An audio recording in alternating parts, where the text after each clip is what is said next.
Badjoa Alompo est notre invité du jour. Il est expert comptable et comptable agréé et président du cabinet SEMCAF à Burkina.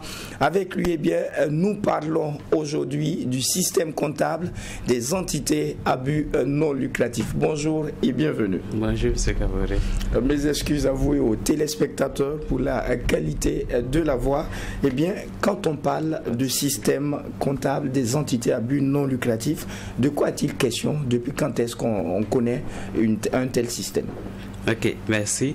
Donc il faut dire déjà qu'une entité à but non lucratif est une organisation qui a pour objet donc la mise en œuvre d'un certain nombre d'activités de manière désintéressée. Et ces organisations, lorsqu'elles réalisent des activités qui génèrent des ressources, ces ressources-là ne sont pas distribuées aux acteurs qui animent l'organisation, contrairement à ce qu'on peut rencontrer dans les sociétés commerciales. Donc, il faut dire que par rapport à ce référentiel comptable, il est rentré en vigueur à partir du 1er janvier 2024 et il a été adopté en Conseil de ministres des États membres de l'OHADA en décembre 2023 à Niamey. On pourrait donc dire que ça ne concerne pas que le Burkina alors? Non, c'est tous les pays de l'OHADA. Il faut dire que l'OHADA compte 17 pays, dont tous les pays de l'UEMOA, les pays de la zone CEMAC et puis les îles Comores également. Vous avez expliqué à la première question ce qu'on pourrait entendre par entité à but non lucratif. Et à l'intérieur, qu'en est-il du cas spécifique des organisations religieuses et aussi des partis politiques qui sont des entités à but non lucratif? Effectivement, quand on parle d'entité à but non lucratif, il faut dire que nous avons deux grandes catégories selon le référentiel. Nous avons les entités qu'on classe dans la catégorie des associations et ordres professionnels. Donc c'est dans cette catégorie que nous avons les associations ordinaires que nous rencontrons, les fondations, les organisations religieuses, les partis politiques, les mutuelles, les clubs sportifs aussi qui sont créés sous la forme associative. Et après cette catégorie, nous avons les organisations aussi qui mettent en œuvre les projets de développement, que ces projets soient financés par des bailleurs de fonds multilatéraux, privés, publics ou même étatiques. Donc ce sont aussi des entités qu'on classe dans la catégorie des entités à but non lucratif. Maintenant, pour ce qui est des organisations religieuses, il faut dire que ces organisations, déjà, c'est vrai qu'elles avaient déjà un système de reddition des comptes par rapport à la communauté, mais ce n'était pas suffisamment bien formalisé. Et aujourd'hui, avec le référentiel, tout est canalisé et le référentiel traite des particularités en lien avec ces organisations. Vous allez voir par exemple que dans le référentiel, on parle par exemple du traitement du dédé de culte, de la dîme, de la zakat par exemple. Donc toutes ces opérations-là, en lien avec les organisations religieuses, ont fait l'objet de traitements comptables. Est-ce à dire que désormais, il y a sur la base du nouveau système un traitement spécifique qui est effectué par ces entités-là? Oui, parce que avant, quand il n'existait pas de référentiel, comme je le disais, il y avait un système de reddition, mais qui ne suivait pas les normes peut-être? Non, pas forcément qui ne suivait pas les normes, mais qui n'était pas harmonisé. Et quand vous regardez par exemple la définition de l'OHADA qui légifère sur ces questions, l'objectif c'est d'avoir une harmonie dans le traitement des opérations comptables, mais aussi dans la présentation des états financiers qui sont issus des activités mises en œuvre par ces organisations. Est-ce qu'on peut préciser pour peut-être une partie de nos auditeurs et téléspectateurs, quand on parle de l'OHADA, l'OHADA, quelle est cette entité, combien de pays sont à l'intérieur et est-ce que depuis début janvier, c'est effectif dans ces différents pays-là? Effectivement, comme je le disais, l'OHADA, c'est une organisation qui a été mise en œuvre, en place par les différents États partis, comme je le disais, 17 États, majoritairement de l'UEMOA, de la zone CEMAC et les îles Comores. initialement, c'était pour harmoniser les pratiques économiques, légiférer les pratiques économiques pour que où qu'on soit, on ait les mêmes pratiques, on ait une certaine sécurité dans nos relations économiques avec là où nous sommes dans ces différents pays. Maintenant, et par rapport à l'entrée en vigueur, effectivement, il est demandé que à partir du 1er janvier, toutes ces entités puissent commencer à implémenter ce nouveau référentiel. Certaines sont déjà à jour. Maintenant, il y en a qui travaillent à se conformer. Et quand vous avez suivi l'actualité, il y a 2 correspondances qui ont été émises par le ministère de l'économie et des finances et à travers la DGI, la Direction générale des impôts et la DGCOP, qui demandent à ces entités de se conformer à ce référentiel. Maintenant, ce qu'il faut dire, c'est qu'on a la tenue de la comptabilité elle-même, mais il y a un certain nombre d'obligations supplémentaires qui incombent à ces entités, et notamment l'obligation de disposer de ce qu'on appelle d'un registre des donateurs. Quand vous êtes une entité, vous savez que ce type d'entité bénéficie de financement de partenaires peut-être extérieurs. On demande que toutes ces entités-là puissent avoir un registre qui répertorie tous les financements reçus par ces entités. Mais aussi, lorsque ces entités ont un certain niveau d'activité ou bien de taille, il est demandé à ces entités de désigner un auditeur qui va procéder à la certification des états financiers de manière annuelle pour ces entités. Et là également, c'est une obligation. Ça veut dire que même jusqu'aux grosses organisations, au niveau des organisations non gouvernementales qui interviennent dans les différents pays de l'OHADA, il y a tous ces changements qui sont implémentés. Exactement. Mais aujourd'hui, quand on regarde la mise en place de ce nouveau système depuis début janvier, on se demande quelle est la particularité entre ce système et l'ancien système qui était appliqué par les entités à but non lucratif. Ok, il faut dire que déjà jusque-là, jusqu'à 2023, il n'y avait pas de référentiel comptable spécifique à ces entités à but non lucratif. Comment est-ce qu'il fonctionnait donc? Oui, il faut dire qu'on a plusieurs référentiels au niveau de notre espace. Et le plus connu, c'est le SISQUADA. Et ce référentiel qui traite majoritairement des opérations ou bien de la comptabilité des sociétés commerciales et d'un certain nombre. C'est le référentiel de droit commun. Mais en plus de ça, en fonction des secteurs d'activité et de la catégorie d'entreprise, nous avons d'autres référentiels. Vous allez voir par exemple que les institutions de crédit ont un référentiel comptable, les microfinances ont les référentiels comptables, les assurances ont les référentiels comptables.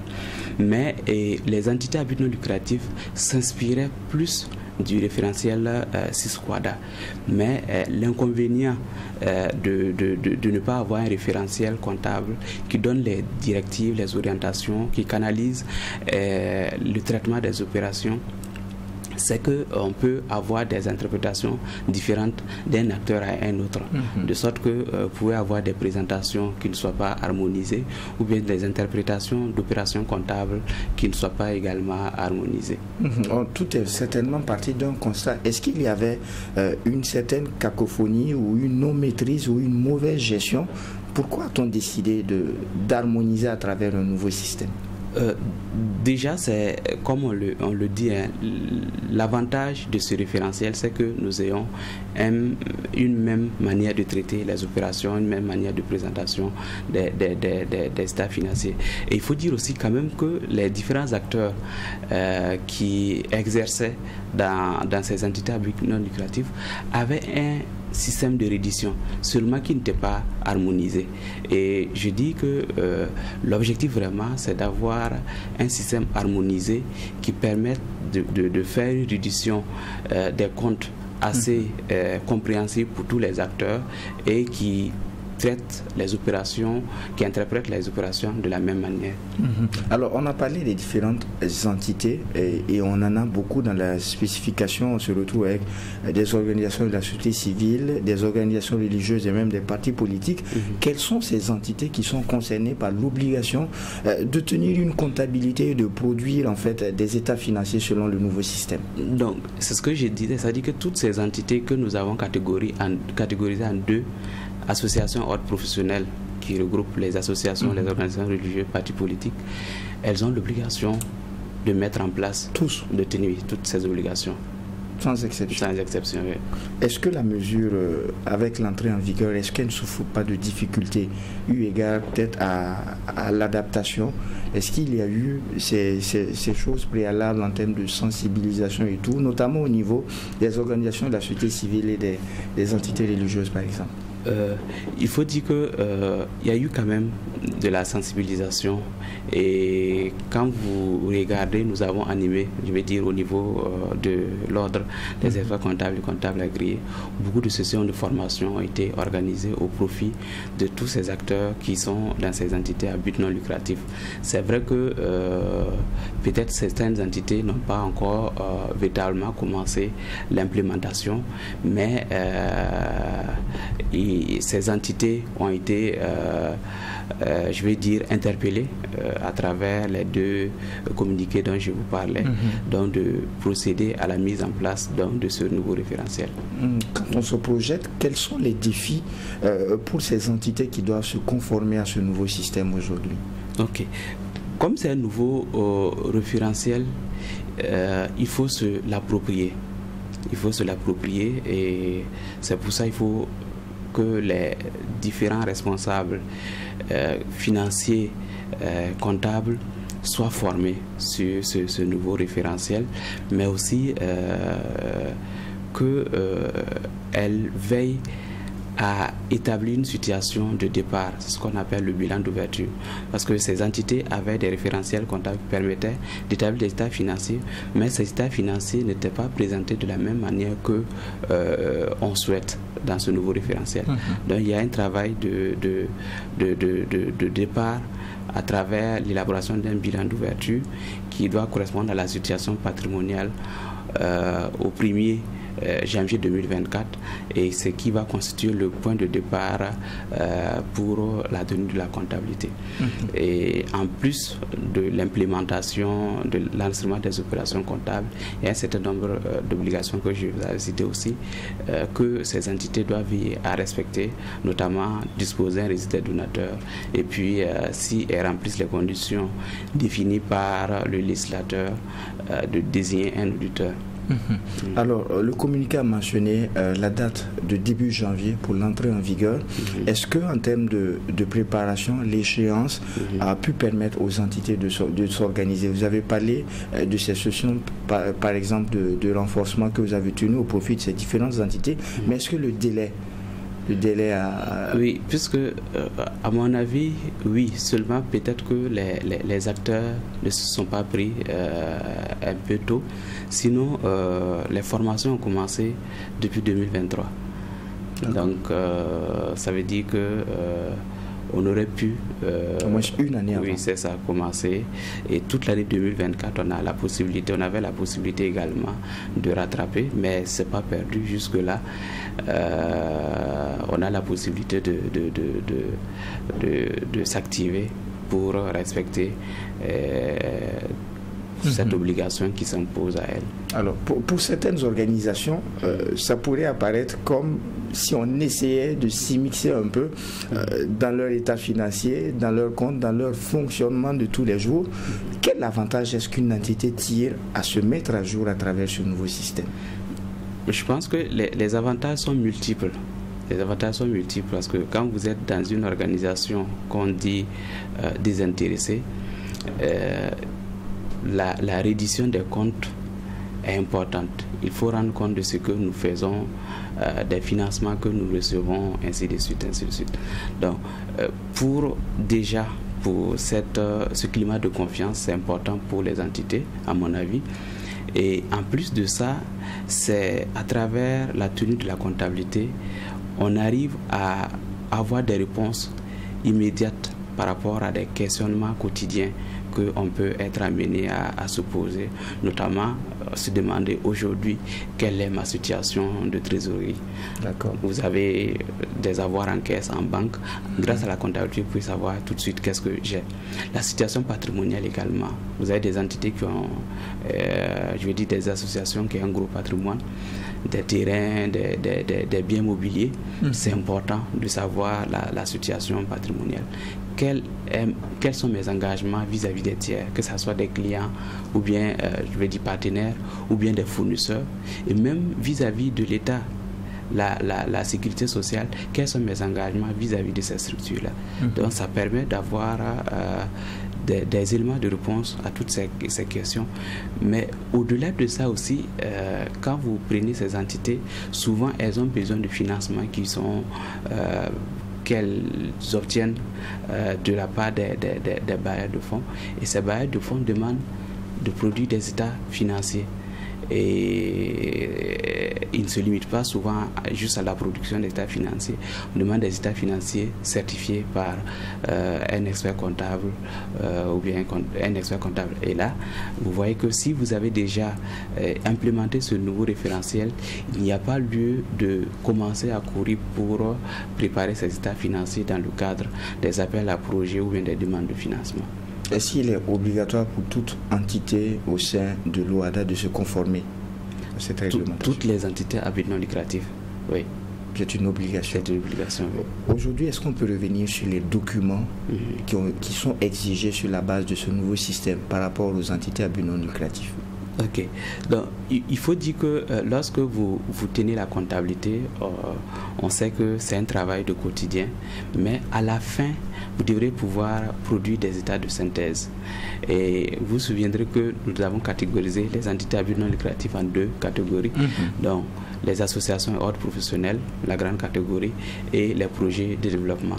Pour les entités classées dans la catégorie des associations, on a le bilan, le compte de résultat. Le bilan, il faut dire que c'est la situation patrimoniale au cours de la période.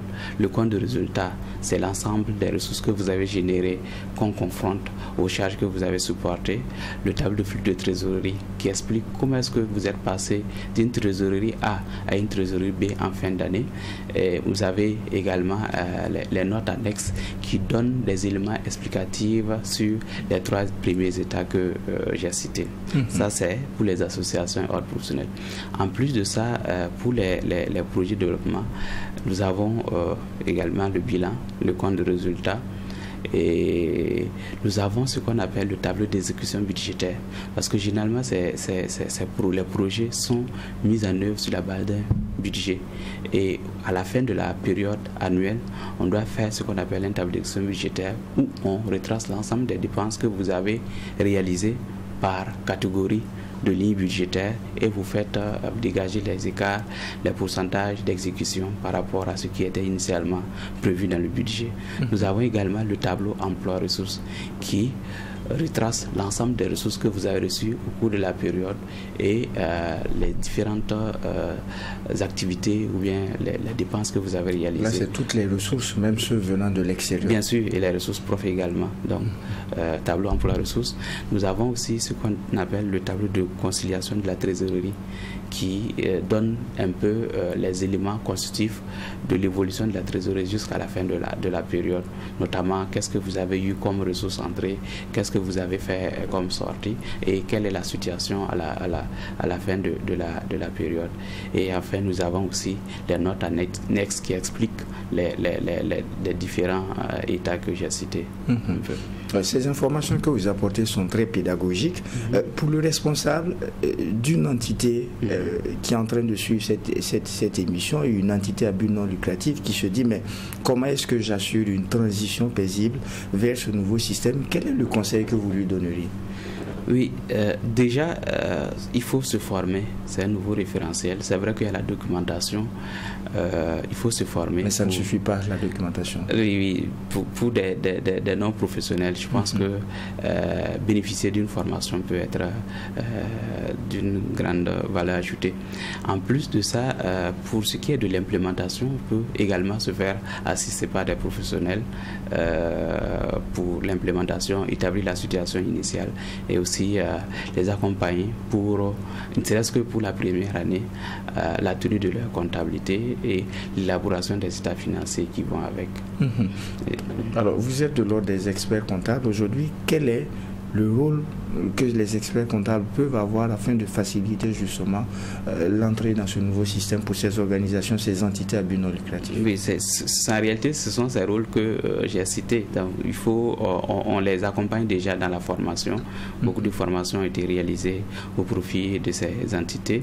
Pour l'implémentation également, pour le bilan d'ouverture, la tenue de la comptabilité au cours de la période et également l'élaboration des états financiers. Donc, ces accompagnements sont, je vais dire, volontaires. Mais pour certaines entités qui disposent d'un certain niveau de ressources ou bien qui ont un effectif assez important, l'obligation leur est formulée de désigner un auditeur. Et là, c'est une mission légale. Il faut forcément désigner donc, un auditeur. Qu'est-ce qui peut être fait au plan étatique? Qu'est-ce qui peut être fait par l'autorité pour faciliter également cette entrée vers le nouveau système? Donc, il faut dire déjà, l'autorité a déjà commencé à relancer. Comme je le disais, il y a la DGCOP qui a produit une lettre, la Direction générale des impôts aussi qui a produit une lettre demandant aux entités de se conformer. Comme c'est une réglementation communautaire, elle s'applique à toutes les entités. Et déjà, les rappeler leur obligation de tenir la comptabilité. Je pense que ça facilite le travail de tout un chacun, que ce soit les entités, mais ces organisations étatiques aussi, ça les arrange d'avoir un référentiel uniforme que toutes ces entités vont appliquer. Il y a aussi ces entités qui forcément ne suivent pas le même schéma, ces entités qui peuvent se dire c'est une question de chiffres, c'est une question de beaucoup plus complexe. Est-ce que c'est adapté aussi pour certaines entités qui relèvent un peu de l'informel, des acteurs de l'informel? Comment eux aussi ils pourraient s'adapter quand ils se retrouvent avec leurs propres entités à but non lucratif? Est-ce qu'on arrive à redescendre au plan local avec la pédagogie nécessaire pour leur permettre d'y aller? Non, je pense que ces entités sont déjà régies par une réglementation. Elles peuvent être petites, mais informelles, je ne suis pas sûr. Maintenant, si elles sont petites, il y a deux systèmes de présentation des états financiers. Nous avons le système minimal de présentation et le système normal de présentation. Donc, chacun doit trouver son compte. Le législateur est conscient que toutes les entités n'ont pas les mêmes tailles, les mêmes ressources humaines. Donc pour les petites entités, il y a un modèle de présentation plus adapté. Pour tout nouveau processus, il y a des réticences. Qu'est-ce que vous avez à dire en dernier mot à l'endroit de ces auditeurs et téléspectateurs par rapport à ça? Permettrait de revenir non seulement sur les avantages, mais aussi sur comment surmonter certaines difficultés à travers les formations et tout. Non, c'est de demander à ces différents acteurs de travailler à mettre en pratique ce que la législation demande, puisque en tout cas de la petite expérience que nous savons que beaucoup de ces entités avaient déjà un système de comptabilité. Donc c'est beaucoup, mais pas tous. Oui, pas tout, oui. Donc c'est de travailler à rentrer dans ce nouveau référentiel, se former aux besoins et implémenter, parce que c'est une obligation. Si vous ne le faites pas, en cas de contrôle, vous pourrez avoir des difficultés pour justifier la non-mise en œuvre de ce référentiel. Une question que je n'ai pas posée, est-ce que ce processus entraîne un coût supplémentaire pour ces entités? un coût supplémentaire. Comparativement à l'utilisation du système classique qui était utilisé par ces entités. Ça peut entraîner comme ça peut ne pas entraîner. D'accord. Donc déjà, quand on parle de formation, ça veut dire que c'est déjà des coûts. Il y en a qui vont préférer, par exemple, changer de référentiel comptable, je veux dire de logiciel comptable, ça peut engendrer des coûts. Se faire accompagner par un professionnel, notamment les experts comptables et comptables agréés, ça peut également constituer des coûts. Mais c'est juste pour la transition, à mon avis, et normalement les choses doivent se régulariser avec le temps. Alors, merci à vous, Badju Alompo. Merci d'avoir accepté cette invitation. Je rappelle que vous êtes expert comptable et comptable agréé, membre de l'ordre des experts comptables du Burkina. Vous êtes par ailleurs le président du cabinet SMCAF Burkina. Alors, merci d'avoir accepté cette invitation. À vous le merci. Merci beaucoup. Grandement merci à vous, auditeurs et téléspectateurs des médias leaders Twi TV et Watt FM, ainsi sur FM, donc ce numéro du DG Info que j'ai pris plaisir à vous présenter malgré la voix un peu rouillée. En attendant de vous retrouver, et Dieu voulant, pour un prochain numéro, et bien non seulement portez-vous bien, mais aussi et surtout que Dieu bénisse le Burkina Faso. Au revoir.